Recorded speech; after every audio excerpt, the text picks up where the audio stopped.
Hello, and welcome to my spoiler review for Top Gun Maverick, a movie I loved, even though I didn't like the middle of the movie. I didn't hate it, but I didn't love it. And I didn't even like the first Top Gun. I've only seen it once, and I was like, why did anybody like this movie? And in fact, I couldn't even get myself to rewatch it to get ready for Top Gun Maverick. I was going to, but every time I was going to press play, I was like, I'm good. And I was. I still had an incredible time with this movie. And now that this is the spoiler review, we can talk about the amazing third act that really brings the movie home. This is, in my opinion, what makes the movie special. Wow! And I can't believe it. Tom Cruise actually found a way, an excuse for him to run in a movie about fighter pilots. I laughed out loud in my screening. I was like, of course you do, Tom. Of course you run. And he's got great form. No wonder he wants to run in all of his movies. So yeah, when he got shot down, saving Miles Teller, aka Goose's son, I was like, oh, that's weird. So Maverick dies in this movie? This was his final mission? I mean, are they going to do like this diplomatic thing where they try and exchange somebody for a prisoner of war? Top Gun Maverick? That's going to be, I was like, I didn't know how they were going to get out of it. But I should have had more faith in Christopher McQuarrie because, he got out of it. So first off, I was really surprised that Tom Cruise woke up after having parachuted out and he was now trapped in enemy territory. And then he found himself with no jet going up against somebody who had a jet. I was like, what kind of crazy standoff is this? And then the movie got even crazier. So Miles Teller comes out of nowhere. It's like kids playing with little fighter jets. Like, pew, pew, here I come. And you're like, this is ridiculous, but I love it. So Miles Teller comes in and he blows that jet out of the air. Well, it wasn't that high up in the air because it was firing on Tom Cruise on the ground. But then Miles Teller, his fighter jet is injured, and he has taken out of commission. And what is this, Cars with an injured? It's got a little bandage on it. But anyway, Miles Teller has to parachute out, leaving both men trapped behind enemy territory. Now, I decided, it did occur to me while I was watching the movie, but I was like, I'm having a good time. I don't care. But I was like, no way that they could find each other in the woods like that. I mean, Miles Teller was in another fighter jet and Tom Cruise was on the ground. So the distance that would have been covered by the time, even if Miles Teller ejected quickly, there would be still so much ground between the two of them. And they're in this dense forest with all these trees and hugely uneven terrain. I'm like, there's no way. It was so hard for you to find each other. I don't even think Tom Cruise had the ability to track Miles Teller's tracker in his suit like they did on like Command did back on the aircraft carrier, because Tom Cruise wasn't even in communication with them for some reason. So that was real. I don't think either of them could communicate with the ground control until they got into the other plane. We'll talk about that in a moment. So that was really crazy. And then much less find each other, but find each other that quickly. Tom Cruise is like, did you see me run? I covered a lot of ground real fast. And I'm like, of course you did. You're Tom Cruise. But it was really funny. It was funny. And I think the humor of it was so absurd that helped you go with it. You were like, oh yeah, whatever, man. This is hilarious. Let me see what you guys do next. And what they did after that was that Maverick's like, let's steal an old fighter jet from the enemy airfield that we just bombed as a cover and to keep them from coming after us for this mission. I was like, this is fantastic. It was just pure patriotic ridiculousness. And I ate it up with a spoon. 2 Gary Stews in Ray-Bans. Gary Stews are the male version of Mary Sue's. And it was hilarious. I was like, oh yeah, it's so funny. I mean, when we get to the spoof stage of this movie, people are going to have a great time. And it's fine, because I think the movie knows it's a little ridiculous and is having fun.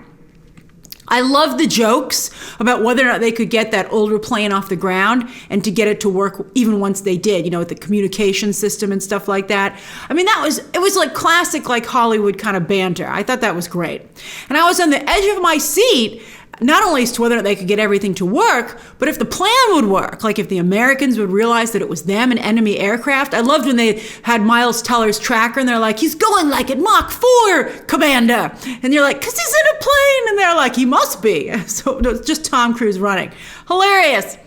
And then also I was wondering if the enemy would realize that they had stolen the jet because they were flying alongside each other. They were doing the wave and they're like, hey guys. I don't know how they couldn't tell that it was obviously somebody else. I mean, I think it wouldn't probably even occur to them that they stole their fighter jet. So that's funny. And then Hangman, who'd been benched because he wasn't a team player. I don't know how he got as far as he did if he had the reputation of letting other people die, or at least leaving them to die, potentially. But he had the last minute save. They saved him, it was great. It was just really good. High fives all around. That was the feeling of the movie. Like I think I actually did pretty much high five the air. I pumped my fist when I was watching it, but it's basically like a high five. I was like, oh, this is great. They should hand out Ray-Bans at the theater because that's kind of like the mood that you're in. You're like, yeah. Now back to the beginning of the mission. I mean, this was well executed, from a filmmaking perspective, right from the very beginning. I loved it the minute we set foot on the aircraft carrier. Aircraft carriers are very cool to be on. I've been on the one here in New York City, the Intrepid. It is just fun. So I love those shots. And I love whenever, the beginning of the movie used this very well too, with the classic soundtrack and music and then seeing people take on and off. They're like, you're clear to go, go, go, go. And you're like, oh, that's so great. It's like getting ready to go on a ride. But of course here, a very serious ride as well. We'll talk about some of that stuff that the movie focuses on as well. But anyway, that was fun, just being on the aircraft carrier. And then when they deployed and they were flying in formation and going low, and you're like, this is it, guys. Like, it was really cool. The camaraderie was there. I loved it. And then I loved when they fired the missiles from the aircraft carrier, like, bish, bish, bish, bish. You can see I had a fun time with this movie. And they went up and then they passed the fighter jets. They're like, here they come, guys. And the missiles went by and passed them up to cause the distraction. I mean, they were just really amping up the tension and you were just so excited. I was like, wow. So that was really cool. The whole thing. And then what really helped make this more fun was also the use of the computer system to let you know what was happening. Not just during the training missions and when Maverick was like, I'll show him myself, it can be done. I'd be like, that's great, but I don't think I guess Maverick did end up flying point, but it was like, I don't know how I guess they just needed to believe. But anyway, the training missions, and then on the mission itself, because it's hard for pilots themselves to get their bearings sometimes in the air. So for us civilians, it's really hard to tell what's going on, both inside and outside of the jet.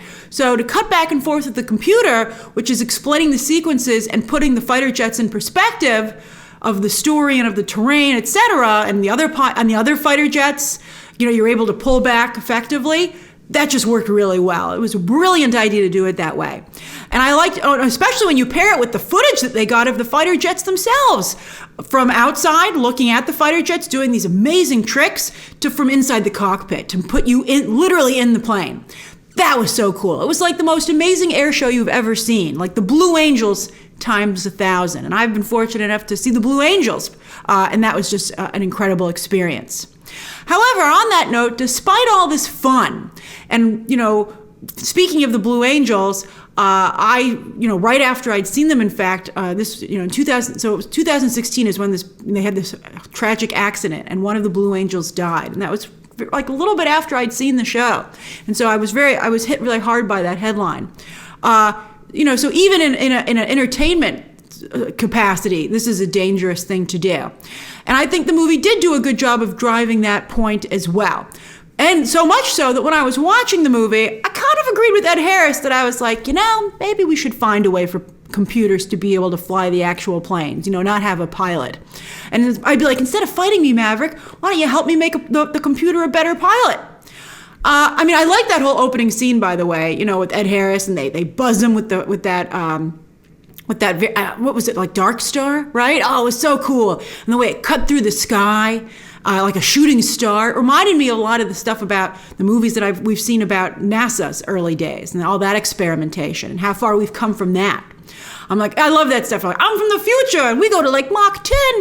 Although I thought Tom Cruise's Maverick was very irresponsible. I mean, he ruined that plane. He didn't have to keep going. He got to the 10. I'd be like, come on, man, you're not helping me here.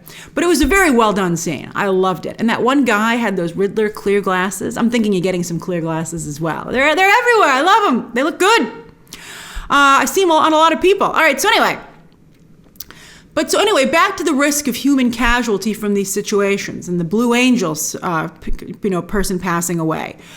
again, you're like, well, maybe you should have Maverick teach the plane how to do this. Or, couldn't you get away that the pilot could fly from a command center? I mean, that does take away. I mean, I think that distance maybe takes away some of the morality from the situation. I mean, war is very tough. These are tough questions. I think the movie was trying to explain why you needed to have a pilot in there, like Maverick kept talking about. Gotta go with my gut. You're gonna feel it. Don't think, feel. And I'm like, but can't you do that from the controls? So the movie, I think, was, again, trying to make that argument, but it did not totally style me. If I read Harris, I'd be like, I'm listening, but I think we should keep talking about this. All right, anyway, the idea of self-sacrifice for one's country today, we'll talk about the Russian-Ukraine situation in a moment. But, I think for the most part, it seems very jarring. It seems like that's a sacrifice that was asked only of people in the past, right? It's as jarring as seeing tanks rolling down highways in heavily populated urban areas in the Russian-Ukraine war. To see this happening today, you're like, this is like World War II stuff, and it's happening like right now? So to explore that potential sacrifice and the people who still agree to take that risk and maybe make that sacrifice and are willing to do it if called upon, well, this makes this movie a perfect Memorial Day film. And I think putting it in a modern, so often when it's a Memorial Day, they'll have all the movies on like streaming services and digital places, and they'll be like, Memorial Day, watch this movie about sacrifices that were made tens and tens of years ago.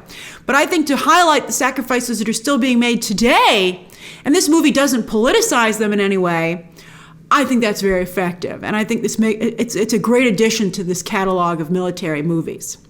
Now, of course, speaking of the enemy and politicizing things, there is no clear enemy in this movie, just like the first film. And that really, it goes back to the decades and centuries long approach of militaries of us versus them, the shadowy other. Which has been hard for militaries to do these days because technological advancements have made the world seem much smaller and relatable. More than ever, you're like, the other person on the other side is a lot like me, maybe. Although, of course, speaking of the Russian-Ukraine war, you do hear cases of some very depraved soldiers out there. But anyway, having a faceless enemy is a luxury, I think, that this movie allows itself to have.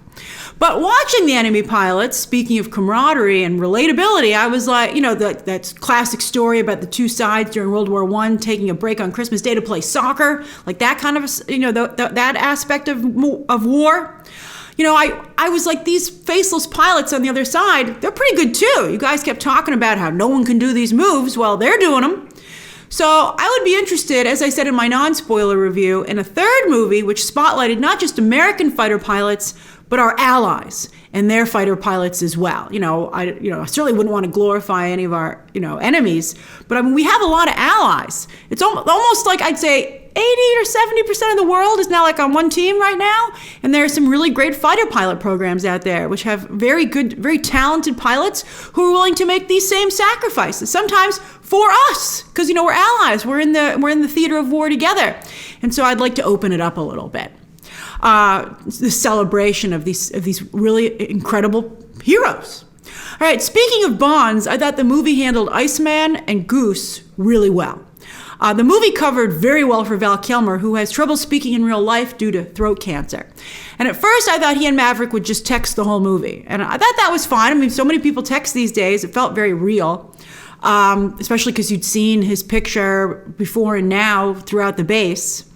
But it was nice that they got that face to face. His wife was just like, hey, bye guys. Do you have enough food? She was almost like the mom, and they had a play date. We'll talk about women in this movie at the very end. I got to say it, I'm sorry. But anyway, this was still a great scene. I loved the way they interacted. I thought that Kilmer got to speak a line when it mattered, it had a lot of impact. And I loved their hug at the end. And then, Iceman being like, who's the better pilot between the two of us? And then Maverick saying, why ruin this nice moment? And I loved it. I loved it that they had that camaraderie and they still had that edge. It was great stuff. It was a really great scene.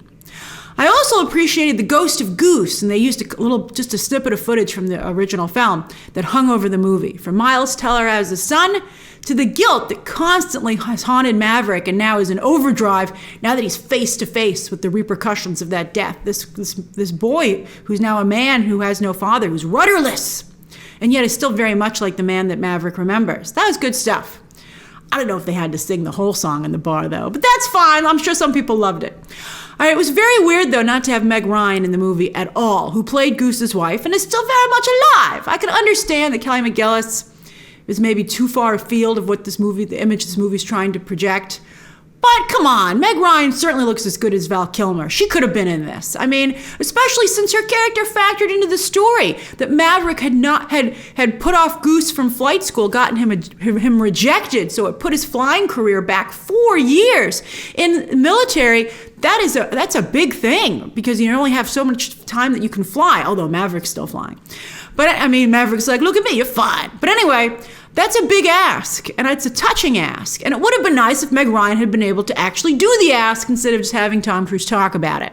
She could have even been on the phone, but no, I think she should have been on camera. I think Meg Ryan should have been in the movie.